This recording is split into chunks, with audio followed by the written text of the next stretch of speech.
She actually dared to go undercover right under the enemy's nose, and the next second, bam! Her claws stabbed straight into the boss's heart. Fucking badass.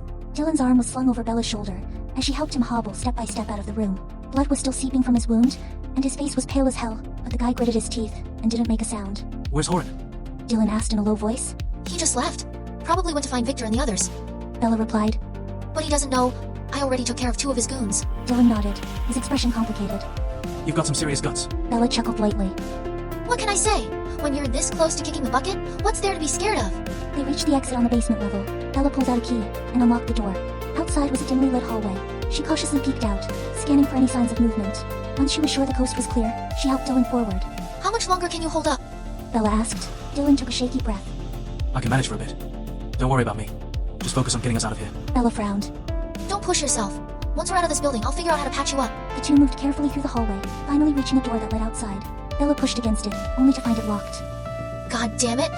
She muttered under her breath. She extended a finger, which morphed into a thin metal wire, and fiddled with the lock. After a few tense moments, there was a satisfying click, and the door swung open. Outside, the night air of New York City hit them, thick with the acrid smell of smoke. In the distance, sporadic gunfire and explosions echoed through the streets. Bella helped Dylan out the door, scanning for a safe spot to hide, when suddenly, the sound of hurried footsteps reached her ears. Shit, huh? She hissed, quickly dragging Dylan into the shadows. She propped him against the wall, and transformed herself into the appearance of a scruffy man with a mustache. Standing casually by the door, she tried to look as inconspicuous as possible. The footsteps grew louder, and sure enough, Horan appeared with a group of his men. Horan's sharp eyes immediately landed on Mustache Guy. He frowned. Where are they? Bella's heart skipped a beat, but she kept her cool, replying respectfully. She passed out. I locked her in one of the rooms. Horan narrowed his eyes at her. And why the hell are you out here alone? Where's Brown? Thinking fast, Bella shrugged. He went to take a piss. Should be back any second now. Horan let out a cold laugh. Is that so? Then take me to her. Bella cursed internally. She knew she couldn't stall any longer. Nodding as if complying, she turned and led Horan back toward the building. But just as he let his guard down, she spun around and lunged at him, her hand transforming into a long metallic spike aimed straight for his chest. The spike pierced through nothing but air. Horan's figure dissolved into a shadow, and his mocking laughter echoed behind her.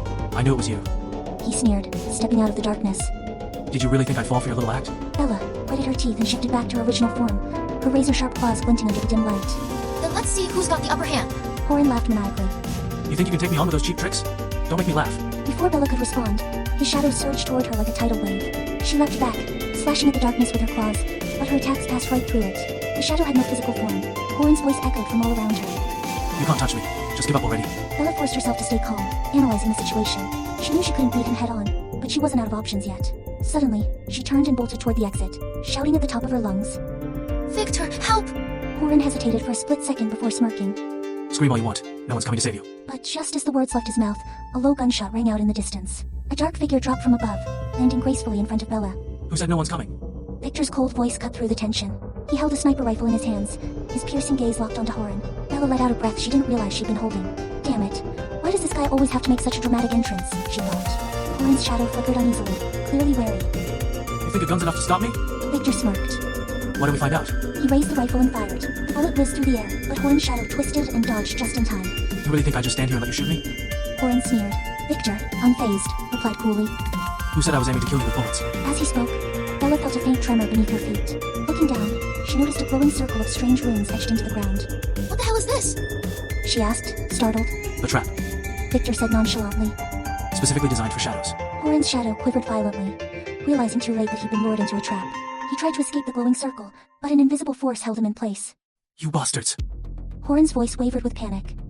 How the fuck did you get your hands on something like this? Victor didn't bother answering.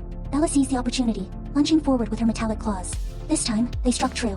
Horan's shadow let out a blood-curdling scream as it shrank and finally dissolved into nothingness within the trap. Bella exhaled deeply, her shoulders sagging with relief. She turned to Victor. When the hell did you set this up? Victor gave her a sly smile.